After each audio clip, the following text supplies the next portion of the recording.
Hello friends, daffodil coaching classes के इस YouTube channel पर एक बार फिर से आपका हार्दिक स्वागत है। विपदा के इस समय लॉकडाउन में उम्मीद है कि आप सबकी उम्मीदों पर हम खरे उतर रहे हैं। अगर आपको इस समय का ज़्यादा से ज़्यादा फ़ायदा उठाना है तो आप हमारे यूट्यूब चैनल से जुड़िए। अगर आपको कोई भी प्रॉब्लम हो तो पूरा डैफोडिल परिवार उसे दिल से सॉल्व करेगा। ठीक है, तो लास्ट टाइम हमने श्वसन तंत्र के बारे में पढ़ा था और आज हम शुरू करने जा रहे हैं रक्त परिसंचरण तंत्र। तो आज हम क्या पढ़ेंगे? रक्त परिसंचरण तंत्र पढ़ेंगे। तो बताइए, रक्त परिसंचरण तंत्र किसे कहते हैं? रक्त परिसंचरण तंत्र क्या है? समझ गए ना, रक्त परिसंचरण तंत्र क्या है? तो आप ये ध्यान रखिए कि रक्त परिसंचरण तंत्र है ना, उन वाहिकाओं एवं अंगों का समूह है। उन वाहिकाओं एवं अंगों का समूह है जो क्या करते हैं? रक्त का पूरे शरीर में संचालन करते हैं। उन वाहिकाओं एवं अंगों का समूह है जिनकी सहायता से रक्त है वो पूरे शरीर के अंदर रोटेट होता है। पूरे शरीर के अंदर क्या होता है? रोटेट होता है। उन अंगों को सामूहिक रूप से अपन क्या बोलते हैं? रक्त परिसंचरण तंत्र बोलते हैं। समझ गए ना? उन अंगों एवं वाहिकाओं का समूह है जिनकी सहायता से रक्त है वो क्या करता है? पूरे शरीर में दौड़ लगाता है या गति करता है या रोटेट होता है। ठीक है, उसे अपन क्या बोलते हैं? रक्त परिसंचरण तंत्र बोलते हैं। ठीक है, अब देखिए, यानी रक्त परिसंचरण तंत्र है वाहिकाओं एवं अंगों का समूह। उन वाहिकाओं एवं अंगों का समूह है। उन वाहिकाओं एवं अंगों का समूह है जिनसे रक्त क्या करता है? रक्त शरीर में क्या करता है? परिसंचरण करता है। जिनसे रक्त शरीर में क्या करता है? परिसंचरण करता है या घूमता है। साधारण भाषा में बोले तो रक्त पूरे शरीर में घूमता है। तो रक्त वाहिकाओं एवं अंगों का समूह है जिनकी सहायता से रक्त पूरे शरीर में घूमता है। उसे अपन क्या बोलते हैं? रक्त परिसंचरण तंत्र। क्या बोलते हैं? रक्त परिसंचरण तंत्र। रक्त परिसंचरण तंत्र बोलते हैं उसे। क्लियर है? अब देखिए, अब रक्त परिसंचरण तंत्र है ना, वो शरीर का मुख्य वहन तंत्र है। शरीर का मुख्य वहन तंत्र, मुख्य वहन तंत्र या शरीर का सबसे बड़ा वहन तंत्र कौन है? रक्त परिसंचरण तंत्र है। शरीर का मुख्य वहन तंत्र या सबसे बड़ा वहन तंत्र जिसकी सहायता से पदार्थ है वो शरीर में इधर से उधर गति करते हैं या एक स्थान से दूसरे स्थान तक ले जाए जाते हैं, वो क्या है? रक्त परिसंचरण तंत्र है। तो अपन क्या बोल सकते हैं कि शरीर का मुख्य परिवहन तंत्र या वहन तंत्र, शरीर का मुख्य वहन तंत्र क्या है? रक्त परिसंचरण तंत्र है। ठीक है, अब आगे देखिए, आगे बात करें रक्त परिसंचरण, रक्त परिसंचरण तंत्र के भाग। रक्त परिसंचरण तंत्र के भाग, देखिए रक्त परिसंचरण तंत्र के भाग कितने हैं? रक्त परिसंचरण तंत्र के भाग कितने हैं? तो इसमें 3 भाग है। नंबर 1 खुद रक्त। नंबर 1 क्या है? रक्त। ठीक है, नंबर 2 क्या हो गया? हृदय। नंबर 2 क्या हो गया? हृदय। और नंबर 3 क्या हो गया? रक्त वाहिकाएं। नंबर 3 क्या हो गया? रक्त वाहिकाएं। तो रक्त परिसंचरण तंत्र के कितने भाग हैं? 3 भाग हैं। नंबर 1 पे रक्त है, नंबर 2 पे हृदय है और नंबर 3 पे रक्त वाहिकाएं हैं। नंबर 3 पे क्या है? रक्त वाहिकाएं। ठीक है, उसके अलावा लसिका तंत्र है ना, लसिका तंत्र। लसिका तंत्र भी किसका भाग है? लसिका तंत्र भी रक्त परिसंचरण तंत्र का भाग है। लसिका तंत्र भी रक्त परिसंचरण तंत्र का भाग है। परिसंचरण तंत्र का भाग है, याद रह जाएगा। लसिका तंत्र भी रक्त परिसंचरण तंत्र का भाग है। Got it? हाँ, तो लसिका तंत्र एक प्रकार का अन्य परिवहन तंत्र है जो किसका भाग है? रक्त परिसंचरण तंत्र का भाग है। अब देखिए आगे, अब अगर बात की जाए तो सबसे पहले अपन रक्त परिसंचरण तंत्र में किसका अध्ययन करेंगे? रक्त का अध्ययन करेंगे। उसके उपरांत हम किसे पढ़ेंगे? हृदय को पढ़ेंगे और फिर रक्त वाहिकाएं बढ़ेंगे और उसके बाद रक्त परिसंचरण तंत्र से संबंधित अन्य बातें, जैसे रक्त है वो 1 मिनट में कितने प्रतिदिन कितना लीटर वहित होता है, या किस प्रकार से रक्त है उसमें एंटीबॉडी बनती है, इन सब बातों को हम अध्ययन करेंगे और हृदय से संबंधित रोगों के बारे में भी हम जानेंगे। ठीक है, तो आप स्क्रीनशॉट ले सकते हैं, साथ में बढ़िया बढ़िया नोट्स बनाइए और नोट्स से आपको सबसे ज्यादा कारगर साबित होंगे। ठीक है, खुद के नोट्स है, जरूरी नहीं है कि आप आप किसी भी बढ़िया गाइड और इस वीडियो की सहायता से नोट्स बनाइए और तैयारी कीजिए। ठीक है, और कोई भी प्रॉब्लम हो तो आप हमें कमेंट बॉक्स में पूछ सकते हैं।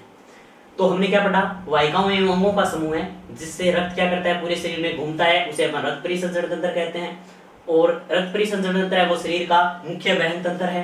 ठीक है, अब रक्त परिसंचरण तंत्र के भाग कितने हैं, 3 हैं। नंबर 1 रक्त, नंबर 2 हृदय और नंबर 3 रक्त वाहिकाएं। नंबर 1 रक्त, नंबर 2 हृदय और नंबर 3 रक्त वाहिकाएं। ठीक है, अब लसिका तंत्र भी किसका भाग है, रक्त परिसंचरण तंत्र का भाग है। लसिका तंत्र भी किसका भाग है, रक्त परिसंचरण तंत्र का भाग है। ठीक है, अब लसिका तंत्र के अकॉर्डिंग हम, ठीक है, 2 बातें पढ़ेंगे। 1 नंबर पे तो लसिका पढ़ेंगे, लसिका क्या होती है। ठीक है, और 2 नंबर पे अपन क्या पढ़ेंगे, 2 नंबर पे अपन पढ़ेंगे लसिका वाहिनी, लसिका वाहिनी। ठीक है, इन सब के बारे में अपन जानेंगे। तो अब सबसे पहले अपना शुरुआती बिंदु रक्त की शुरुआत करते हैं। तो आगे क्या पढ़ना है अपने, रक्त। देखिए आगे,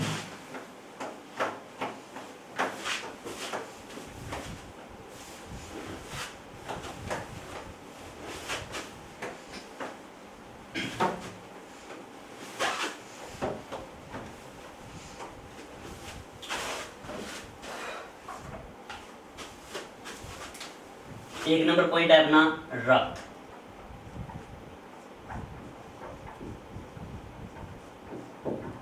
रक्त देखिए,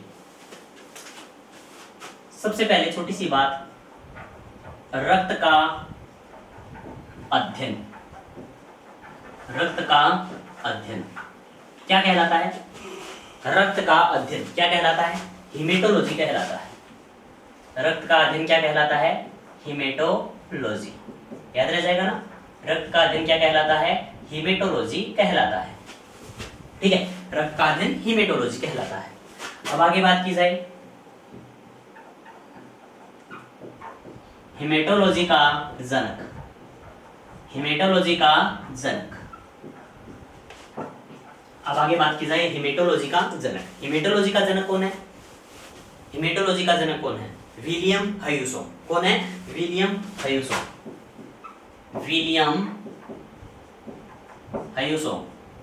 याद रह जाएगा, विलियम ह्यूसोम, याद रख सकते हो आप, विलियम ह्यूसोम। तो हिमेटोलॉजी का जनक कौन है, विलियम ह्यूसोम है। ठीक है, अब देखिए इसी क्रम में एक बात और पढ़ते हैं अपन, रक्त परिसंचरण, रक्त परिसंचरण या रक्त वाहिकाओं का अध्ययन, रक्त वाहिकाओं का अध्ययन, रक्त परिसंचरण या रक्त वाहिकाओं का अध्ययन।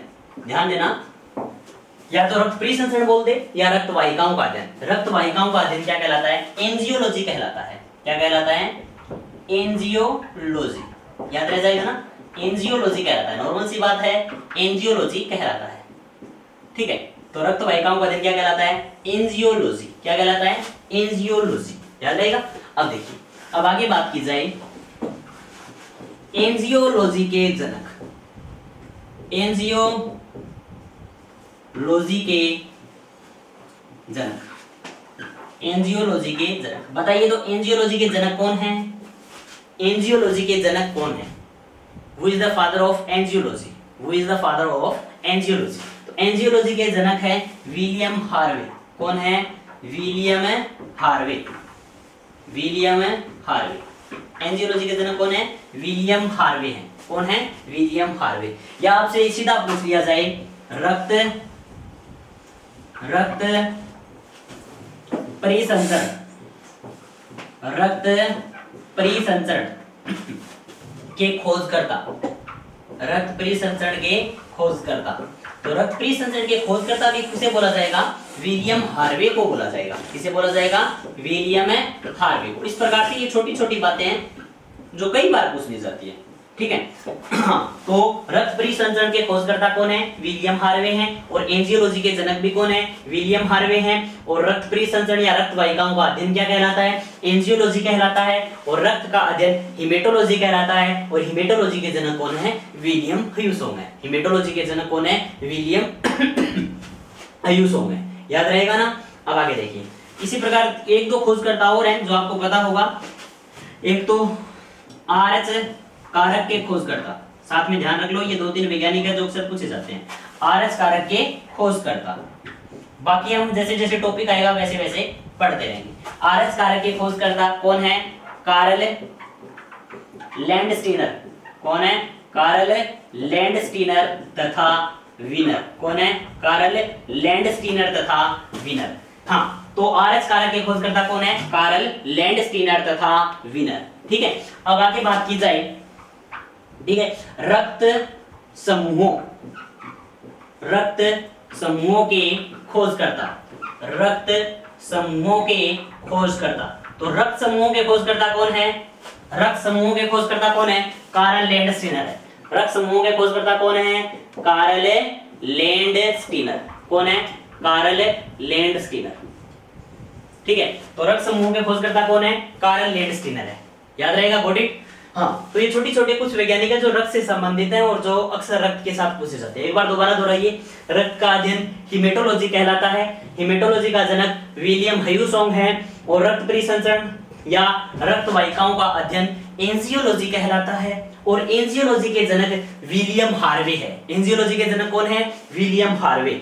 और रक्त परिसंचरण तंत्र के खोजकर्ता भी कौन है? विलियम हार्वे है। कौन है? William Harvey. ठीक है, आरएच कारक के खोजकर्ता कौन है? कार्ल लैंडस्टीनर तथा विनर। और रक्त समूह के खोजकर्ता कौन है? कार्ल लैंडस्टीनर है। रक्त समूह के खोजकर्ता कौन है? कार्ल लैंडस्टीनर है। ठीक है, यहां तक कोई प्रॉब्लम हो तो आप कमेंट बॉक्स में पूछ सकते हैं, या इससे संबंधित कोई भी अन्य बात जो आप बताना चाहें, आपका हार्दिक स्वागत है, आप कमेंट बॉक्स में बता सकते हैं। आगे बात करते हैं।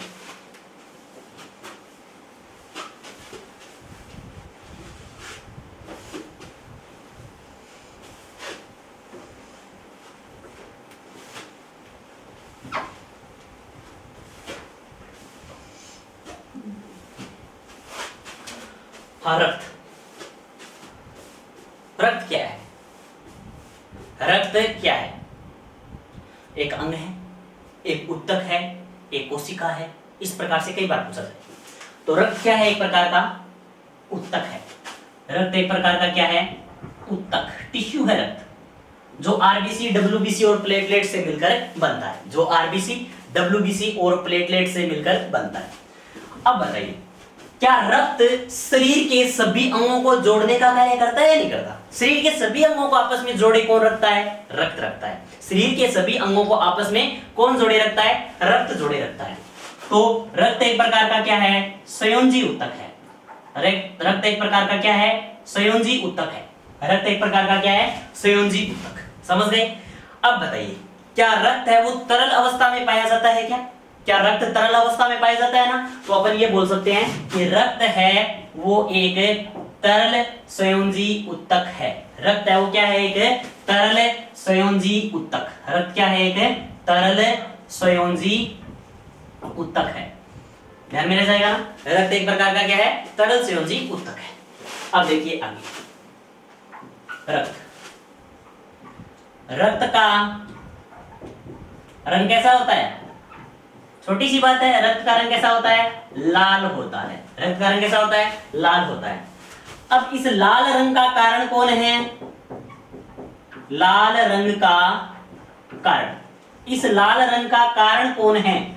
रक्त के लाल रंग के होने का कारण कौन है? तो रक्त के लाल रंग होने का कारण है हीमोग्लोबिन वर्णक। कौन है? हीमोग्लोबिन वर्णक या हीमोग्लोबिन पिगमेंट। समझ गए ना? तो रक्त के लाल रंग का होना, रक्त का लाल रंग का होना किसके कारण संभव है? हीमोग्लोबिन के कारण संभव है। तो रक्त किसके कारण लाल रंग का होता है? हीमोग्लोबिन के कारण लाल रंग का होता है। अब देखिए आगे बात करें, रक्त है ना, रक्त की प्रकृति, रक्त की प्रकृति, रक्त की प्रकृति आपको ध्यान में रखना है दोस्तों, क्षारीय होती है या क्षारीय होती है। रक्त की प्रकृति कैसी होती है? क्षारीय होती है। रक्त की प्रकृति कैसी होती है? क्षारीय होती है। ठीक है, अब देखिए, अब बात की जाए तो क्षारीय प्रकृति है तो रक्त का पीएच रक्त का पीएच, पीएच वैल्यू रक्त की कितनी होती है? 7.4। रक्त का पीएच कितना होता है? 7.4 होता है। याद रह जाएगा ना, रक्त का पीएच कितना होता है दोस्तों? याद रखना 7.4 होता है। आगे बात करते हैं, ये जो रक्त है, एक सामान्य व्यक्ति में रक्त की मात्रा, एक सामान्य व्यक्ति में रक्त की मात्रा कितनी होती है बताइए? एक सामान्य व्यक्ति में कितना रक्त पाया जाता है, कितना खून पाया जाता है? एक सामान्य व्यक्ति में रक्त पाया जाता है 5 से 6 लीटर। कितना? 5 से 6 लीटर। एक सामान्य व्यक्ति में 5 से 6 लीटर रक्त पाया जाता है। एक सामान्य व्यक्ति में 5 से 6 लीटर रक्त पाया जाता है। अब देखिए आगे, अब ये जो रक्त है, रक्त है, रक्त शरीर के, रक्त शरीर के द्रव्यमान का, रक्त शरीर के द्रव्यमान का कितना होता है? द्रव्यमान का 7 से 8% भाग होता है। 7 से 8% भाग होता है। रक्त शरीर के द्रव्यमान का 7 से 8% भाग होता है। याद रह जाएगा ना? हाँ, तो रक्त की मात्रा की बात की जाए तो 5 से 6 लीटर होता है और रक्त शरीर के द्रव्यमान का कितना प्रतिशत होता है? लगभग 7 से 8% होता है। और ध्यान रखना है, महिलाओं में थोड़े सा रक्त की मात्रा क्या होती है? पुरुषों की अपेक्षा कम होती है। महिलाओं में खून थोड़ा क्या होता है? कम होता है। अब आगे बात करते हैं, ये जो रक्त है, रक्त का निर्माण, रक्त का निर्माण सीधा पूछ लिया जाए, रक्त का निर्माण कहां होता है? तो रक्त का निर्माण होता है अस्थि मज्जा में। कहां होता है? अस्थि मज्जा में। कहां होता है? अस्थि मज्जा, जिसे अपन क्या बोलते हैं? बोन मैरो बोलते हैं ना, बोन मैरो। सुना होगा बोन मैरो? हाँ, क्रिस 3 मूवी देखी है क्या? क्रिस 3, हाँ, क्रिस 3 में काल को किसकी जरूरत होती है? बोन मैरो की जरूरत होती है। ध्यान किया होगा ना, बोन मैरो। तो ये वही बोन मैरो है। बोन मैरो क्या होता है जानते हो क्या? देखिए बोन मैरो क्या होता है,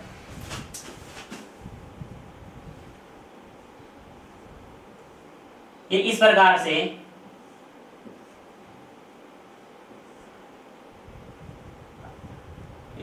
एक मानव अस्थि है।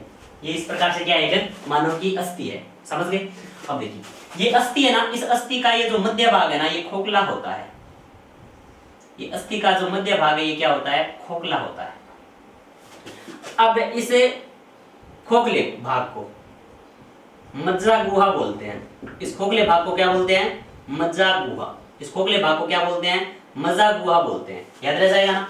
अब इस मज्जा गुहा में एक प्रकार का गाढ़ा द्रव पाया जाता है या गाढ़ा द्रव्य पाया जाता है। उस द्रव्य को अपन क्या बोलते हैं? अस्थि मज्जा। उस द्रव्य को अपन क्या बोलते हैं? अस्थि मज्जा बोलते हैं। क्लियर है? इस द्रव्य को क्या बोला जाता है? अस्थि मज्जा बोला जाता है, जिसका निर्माण सीधा बोल सकते हैं स्टेम सेल के द्वारा होता है। जिसका निर्माण किसके द्वारा होता है? Stem cell, hippopotamic stem cell. Hippopotamic stem cell. Hippopotamic stem cell है ना, वो किसका निर्माण करती है? अस्थि मज्जा का निर्माण करती है। किसका? अस्थि मज्जा का निर्माण करती है। और अस्थि मज्जा किसका निर्माण करता है? रक्त का निर्माण करता है। तो अस्थि मज्जा या बोन मैरो किसका निर्माण करता है? रक्त का निर्माण करता है। ठीक है, अब आपको पता होगा अस्थि मज्जा वो कितने प्रकार का होता है? 2 प्रकार का होता है। अस्थि मज्जा वो कितने प्रकार का होता है? 2 प्रकार का होता है। अस्थि मज्जा कितने प्रकार का होता है? 2 प्रकार का होता है। नंबर 1 है लाल अस्थि मज्जा और नंबर 2 पीला अस्थि मज्जा। नंबर 1 लाल अस्थि मज्जा और नंबर 2 पीला अस्थि मज्जा। अब ये जो लाल अस्थि मज्जा है ना, वो अस्थि के मध्य भाग में पाया जाता है। अस्थि के मध्य भाग में कौन सा अस्थि मज्जा पाया जाता है? लाल अस्थि मज्जा पाया जाता है। ठीक है, यहां पर होता है लाल अस्थि मज्जा। ठीक है, लाल अस्थि मज्जा। और ये जो हड्डी के किनारे है ना, अस्थि के किनारे हैं, इन किनारों पर पाया जाता है पीला अस्थि मज्जा। क्या पाया जाता है? पीला अस्थि मज्जा पाया जाता है। ठीक है, तो अस्थि के किनारों पर पाया जाता है पीला अस्थि मज्जा और अस्थि के मध्य भाग में पाया जाता है लाल अस्थि मज्जा। यहां तक कोई प्रॉब्लम है तो आप कमेंट बॉक्स में पूछ सकते हैं। एक बार मैं दोबारा दोहरा देता हूं जिससे आपको ये क्लास के साथ ही याद हो जाए। ठीक है, आपका ध्येय यही होना चाहिए कि कक्षा के साथ साथ आपको यही का यही ये पूरा का पूरा मैटर याद हो जाए। ठीक है, तो देखिए रक्त एक प्रकार का तरल से उद्युतक है। अब रक्त का रंग होता है लाल। रक्त का रंग कैसा होता है? लाल होता है। अब इस लाल रंग का कारण कौन है? हीमोग्लोबिन वर्णक है। कौन है? हीमोग्लोबिन वर्णक है। ठीक है, अब रक्त की प्रकृति कैसी होती है? क्षारकीय होती है। और रक्त का पीएच कितना होता है? 7.4 होता है। रक्त की शरीर में मात्रा होती है 5 से 6 लीटर और रक्त शरीर के द्रव्यमान का लगभग 7 से 8% भाग होता है। ठीक है, अब रक्त का निर्माण कहां होता है? अस्थि मज्जा में होता है। और अस्थि मज्जा कितने प्रकार का होता है? 2 प्रकार का होता है, लाल अस्थि मज्जा और पीला अस्थि मज्जा। लाल अस्थि मज्जा और पीला अस्थि मज्जा। क्लियर है? अब कुछ लोग होते हैं ना जिनमें एप्लास्टिक एनीमिया बोल सकते हैं। जैसे एक रोग होता है एप्लास्टिक एनीमिया जिसमें अस्थि मज्जा है ना वो बन नहीं पाता। क्यों? क्योंकि ऐसे लोगों में हिपोपोटेमिक स्टेम सेल है ना वो विकृत हो जाती है। ठीक है, तो जिससे अस्थि मज्जा है वो बन नहीं पाएगा और अस्थि मज्जा नहीं बन पाएगा तो उनके शरीर के अंदर रक्त का निर्माण नहीं हो पाता। तो रक्त का निर्माण कौन करता है? अस्थि मज्जा करता है। एक तो लाल और एक है पीला। अब लाल अस्थि मज्जा है वो अस्थि के मध्य भागों में पाया जाता है और पीला अस्थि मज्जा है वो कहां पाया जाता है? किनारों पर पाया जाता है। अस्थि के किनारों पर पाया जाता है। आगे देखिए,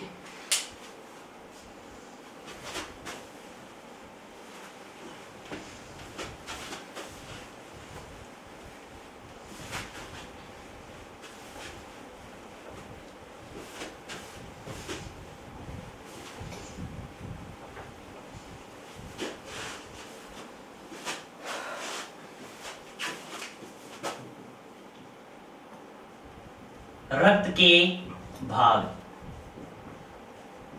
रक्त के भाग। ठीक है, रक्त के भाग।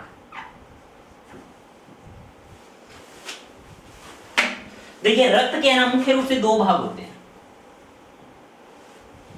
एक तो होता है तरल भाग, एक तो होता है तरल भाग। ऊपर से शुरू कर देते ताकि आ जाए।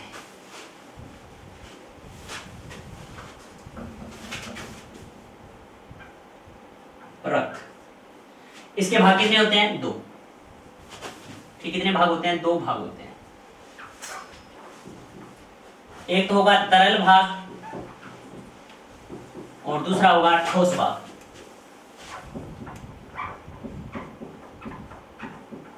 एक तो होता है तरल भाग और दूसरा होता है ठोस भाग।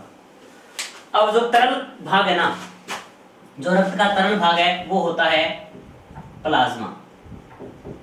रक्त का जो तरल भाग है वो क्या होता है? प्लाज्मा कहलाता है। रक्त का तरल भाग क्या कहलाता है? प्लाज्मा कहलाता है।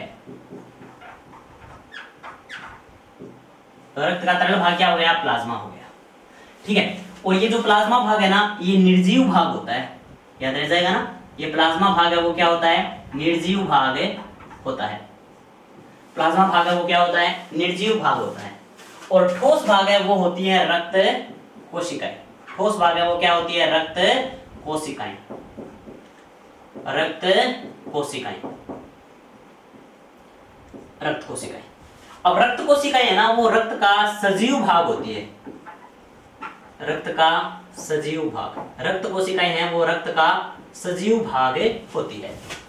क्लियर है? अब सुनिए, अब ये जो प्लाज्मा भाग है वो रक्त का लगभग 55% भाग होता है। यह रक्त का लगभग कितना भाग होता है? 55% भाग होता है। और ठोस भाग जो रक्त कोशिकाएं हैं वो रक्त का लगभग 45% पार्ट होती है। 45% भाग होता है। तो 55% भाग है वो तो प्लाज्मा है और 45% भाग है वो क्या है? क्या है? रक्त कोशिकाएं। अब देखिए ये जो प्लाज्मा है ना इसे वापस 2 भागों में बांटा जा सकता है। इसे वापस कितने भागों में बांटा जा सकता है? 2 भागों में बांटा जा सकता है। नंबर 1 जल और नंबर 2 कार्बनिक एवं अकार्बनिक पदार्थ। कार्बनिक एवं अकार्बनिक पदार्थ, कार्बनिक एवं अकार्बनिक पदार्थ, ठीक है, कार्बनिक एवं अकार्बनिक पदार्थ। अब देखिए जल है ना, जल वो कुल प्लाज्मा का लगभग 90 से 92% भाग होता है। कितना? 90 से 92% भाग होता है। ज्यादातर ये 92% लिखा हुआ मिलेगा आपको, इसे ऐसे लिख देते हैं 90% भाग या फिर सॉरी 92% भाग, 92% भाग या 90 से 92% भाग, दोनों सही है, दोनों सही है, ठीक है। और जो शेष 8% भाग है ना, ये कार्बनिक और अकार्बनिक पदार्थ होते हैं। 8% भाग क्या होता है? कार्बनिक एवं अकार्बनिक पदार्थ होते हैं। यानी जो प्लाज्मा का 55% पार्ट है ना, इसका 90 to 92% क्या होता है? प्लाज्मा होता है, और 8% पार्ट है वो कार्बनिक और अकार्बनिक मटेरियल होता है। अब देखिए, अब ये जो कार्बनिक और अकार्बनिक पदार्थ है ना, इसमें देखिए कई प्रकार के पदार्थ होते हैं। जैसे नंबर 1 पर बात करें, प्लाज्मा प्रोटीन, प्लाज्मा प्रोटीन, समझ गए? नंबर 1 पर बात करते हैं प्लाज्मा प्रोटीन। नंबर 2 पर बात करते हैं गैस से। नंबर 3 पर बात करते हैं लवण। नंबर 4 पर बात करते हैं अपशिष्ट पदार्थ। नंबर 4 पर बात करते हैं अपशिष्ट पदार्थ। इसी प्रकार कई पदार्थ और होते हैं, बहुत सारे पदार्थ और होते हैं, लेकिन मुख्य रूप से प्लाज्मा प्रोटीन, गैसें, लवण और अपशिष्ट पदार्थ। अब प्लाज्मा प्रोटीन है वो कितने हैं? मुख्य रूप से 4 हैं। प्लाज्मा प्रोटीन है वो मुख्य रूप से कितने हैं? 4।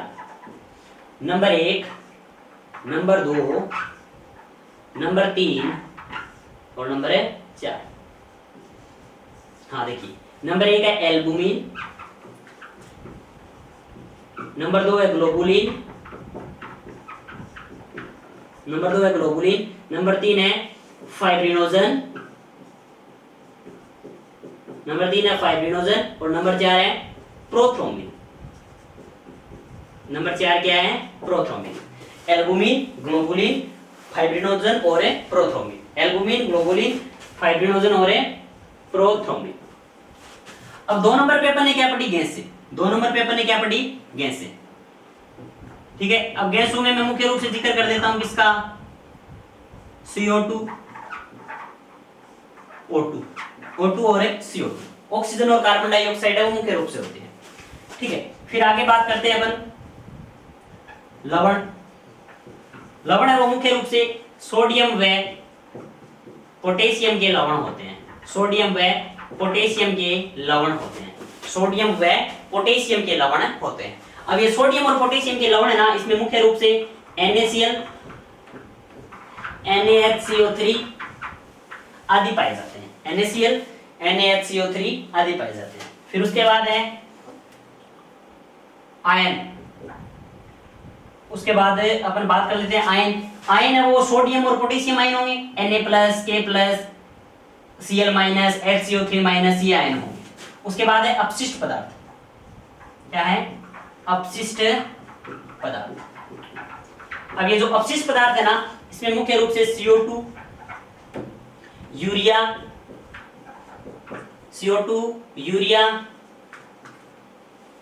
NaCl जैसे कुछ अपशिष्ट पदार्थ उपस्थित होते हैं।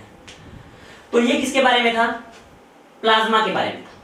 चिंता मत कीजिए, एक एक पार्ट को हम दोबारा पढ़ देंगे। एक एक पार्ट को दोबारा बता दूंगा मैं डिटेल से, इनसे निकलने वाले सभी इंपॉर्टेंट क्वेश्चनों को भी बताऊंगा, ठीक है। सुनिए, रक्त का जो तरल भाग है वो प्लाज्मा होता है, जो रक्त का निर्जीव भाग होता है यह कुल रक्त का लगभग 55% होता है। अब जो प्लाज्मा है उसका 90 to 92% क्या होता है? H2O होता है, और 8% पार्ट है, 8% पार्ट है वो क्या होगा? कार्बनिक और अकार्बनिक मटेरियल होगा।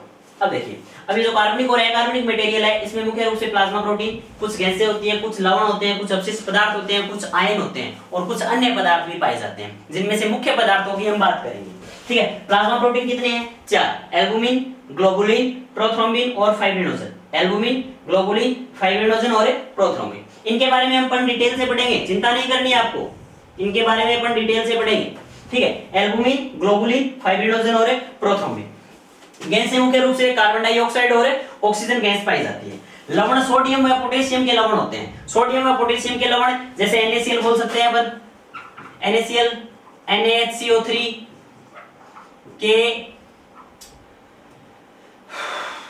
KHCO3, इस प्रकार से कई प्रकार के लवण उपस्थित होते हैं। और इन लवणों के ही क्या होंगे, आयन होंगे। इन लवणों के ही क्या होंगे, आयन, जैसे Na+, K+, HCO3-, Cl-, ये क्या उपस्थित होते हैं, आयन उपस्थित होते हैं। और अपशिष्ट पदार्थों में रक्त में क्या उपस्थित होता है, CO2, यूरिया, अमोनिया भी उपस्थित होती है थोड़ी, ठीक है, और NaCl। उसके अलावा यूरिक अम्ल भी उपस्थित होता है, यूरिक अम्ल, ठीक है। ये सब क्या है, अपशिष्ट पदार्थ हैं। ये सब क्या है, अपशिष्ट पदार्थ हैं। बोलो कोई प्रॉब्लम? अगर प्रॉब्लम है तो कमेंट बॉक्स में आइए, पूछिए, स्वागत है आपका। अब देखिए आगे रक्त कोशिकाएं। आगे बात करते हैं किसकी, रक्त कोशिकाएं की। अब ये जो रक्त कोशिकाएं हैं वो कितने प्रकार की होती है, 3 प्रकार की होती है। शॉर्ट में बता देता हूं, बाकी अपन डिटेल से पढ़ लेंगे। नंबर 1 है आरबीसी, नंबर 2 डब्ल्यूबीसी और नंबर 3 है प्लेटलेट्स।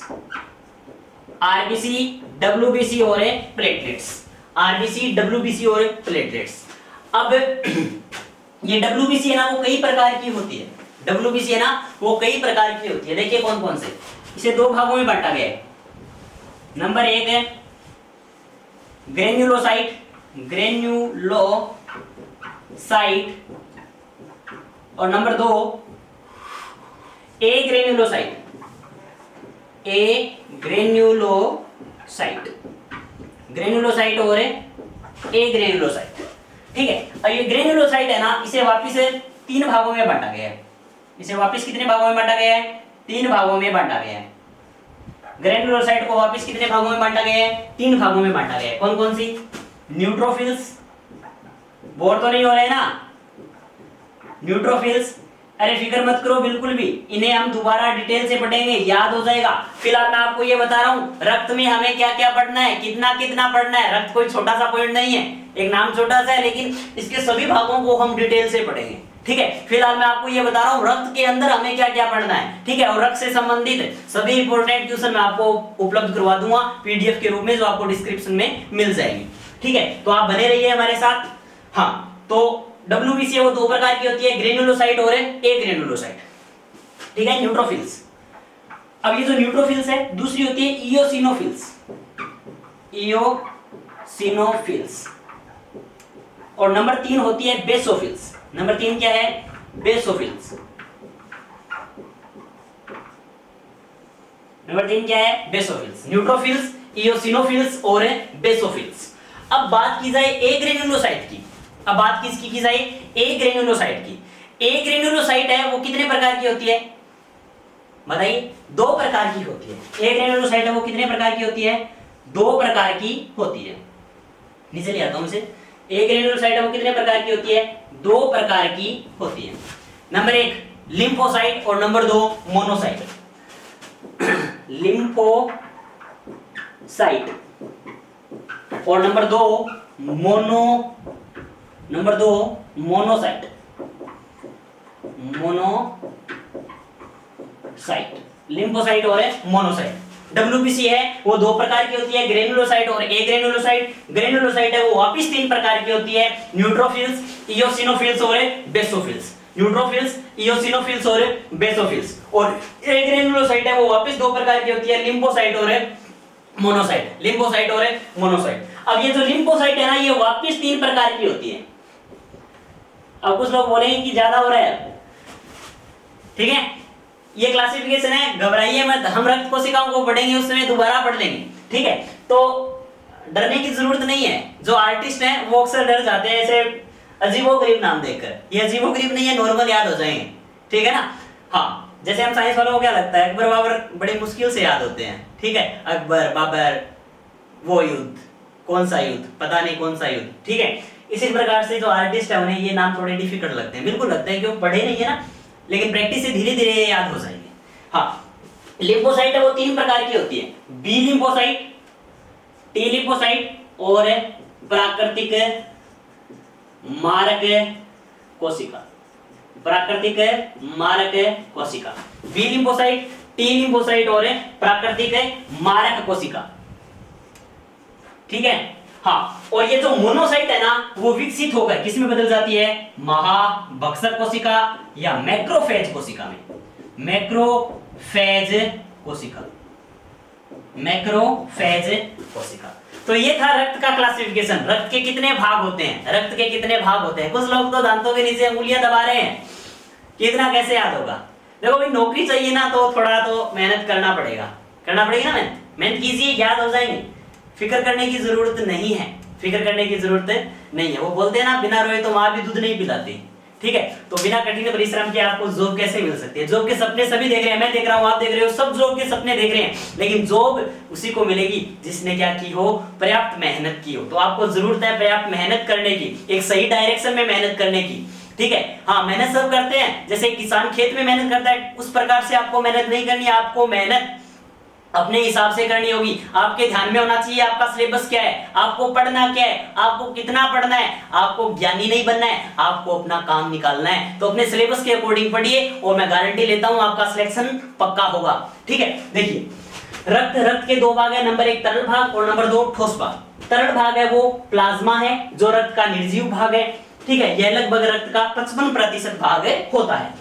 अब प्लाज्मा है ना, इसे 2 भागों में बांटा गया है, जल और कार्बनिक एवं अकार्बनिक पदार्थ। अब ये जो जल है वो प्लाज्मा का लगभग 90 to 92% होता है। 90 यानी 90 से 92% भाग होता है। ठीक है, और कार्बनिक और अकार्बनिक पदार्थ है वो रक्त का लगभग 8% भाग होता है, या 8 से 10% भाग होता है। अब इस कार्बनिक और अकार्बनिक भाग में प्लाज्मा प्रोटीन आते हैं, गैसें आती है, लवण आते हैं, अपशिष्ट पदार्थ आते हैं और कुछ आयन भी आते हैं, कुछ आयन भी आते हैं। अब प्लाज्मा प्रोटीन 4 है, एल्बुमिन, ग्लोबुलिन, फाइब्रिनोजन और प्रोथ्रोम्बिन। ठीक है, हाँ, अब इनके बारे में मैं आपको आगे बता दूंगा। अब देखिए आगे, फिर उसके बाद में गैसें CO2 और O2, लवण है वो सोडियम और पोटेशियम के लवण होते हैं। अपशिष्ट पदार्थ में यूरिया और CO2 मुख्य है, उसके अलावा सूक्ष्म मात्रा में यूरिक अम्ल, अमोनिया और NaCl बोल सकते हैं। ठीक है, अब जो ठोस भाग है वो रक्त कोशिकाएं हैं, जो रक्त का सजीव भाग होते हैं, और ये कुल रक्त कोशिकाओं का, कुल रक्त का लगभग 45% पार्ट होती है। अब इसमें पहली रक्त कोशिका है क्या, आरबीसी, दूसरी है WBC और तीसरी है प्लेटलेट्स। ठीक है, अब आरबीसी है वो कुल रक्त का लगभग 90% भाग होती है, और WBC है वो लगभग 1% भाग होती है। WBC है वो लगभग 1% भाग होती है। ठीक है, अब WBC को वापस कितने भागों में बांटा गया है, 2 भागों में, ग्रेन्युलोसाइट और एग्रेन्युलोसाइट। ग्रेन्युलोसाइट को हिंदी में बोलते हैं कणिकाणु और इसे बोलते हैं अकणिकाणु। अब ये ग्रेन्युलोसाइट है, ग्रेन्युलोसाइट कोशिकाएं, इन्हें वापस कितने भागों में बांटा गया है, 3 भागों में बांटा गया है, न्यूट्रोफिल्स, इओसिनोफिल्स और बेसोफिल्स। न्यूट्रोफिल्स, इओसिनोफिल्स और बेसोफिल्स। ठीक है, और एग्रेन्युलोसाइट है ना, इसे वापस कितने भागों में बांटा गया है, 2 भागों में बांटा गया है, लिम्फोसाइट और मोनोसाइट। लिम्फोसाइट और मोनोसाइट। अब ये जो लिम्फोसाइट कोशिका है इसे वापस कितने भागों में बांटा गया है, 3 भागों में बांटा गया है। Number 1 B lymphocyte, number 2 T lymphocyte और नंबर 3 प्राकृतिक मारक कोशिका। बी लिम्फोसाइट, टी लिम्फोसाइट और प्राकृतिक मारक कोशिका। ठीक है, और ये जो मोनोसाइट कोशिका है ये परिवर्तित होकर मैक्रोफेज कोशिका या महाभक्षक कोशिका में परिवर्तित हो जाती है। मैक्रोफेज कोशिका या महाभक्षक कोशिका में परिवर्तित हो जाती है। अब इसका प्यारा सा एक स्क्रीनशॉट ले लीजिए जिससे आपको ये प्रॉपर्ली याद हो जाए। ठीक है, वो प्यारा सा एकदम क्लियरली स्क्रीनशॉट ले लो ताकि ये एक साथ पूरा का पूरा मैटर आपको अवेलेबल हो जाए।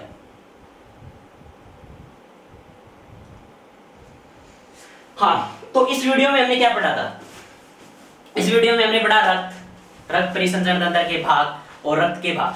ठीक है, अब आगे नेक्स्ट वीडियो में हम जानेंगे इसके बारे में, कार्बनिक एवं अकार्बनिक पदार्थों के बारे में। अगर इसमें आपको कोई भी प्रॉब्लम हो तो आप हमसे पूछ सकते हैं। चलो आज से हम एक नई शुरुआत करते हैं। वीडियो के एंड में आपको एक क्वेश्चन मिलेगा जिसका जवाब आपको कमेंट बॉक्स में देना है। ठीक है, जिसे अपन क्वेश्चन ऑफ द डे के नाम से जानेंगे। तो आज का प्रश्न आप बताइए, क्वेश्चन ऑफ द डे।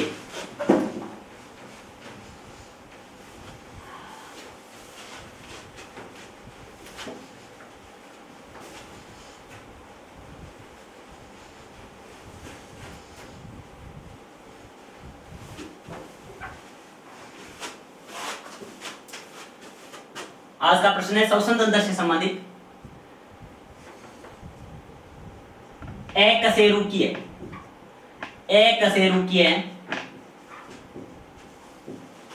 प्राणियों में श्वसन होता है। एकशेरुकीय प्राणियों में श्वसन होता है। नंबर 1 विसरण द्वारा, नंबर 1 विसरण द्वारा, नंबर 2 दाब के आंशिक अंतर से, दाब के आंशिक अंतर से, 3 नंबर एकशेरुकीय प्राणियों में, एकशेरुकीय प्राणियों में अवायवीय श्वसन होता है। अवायवीय श्वसन होता है।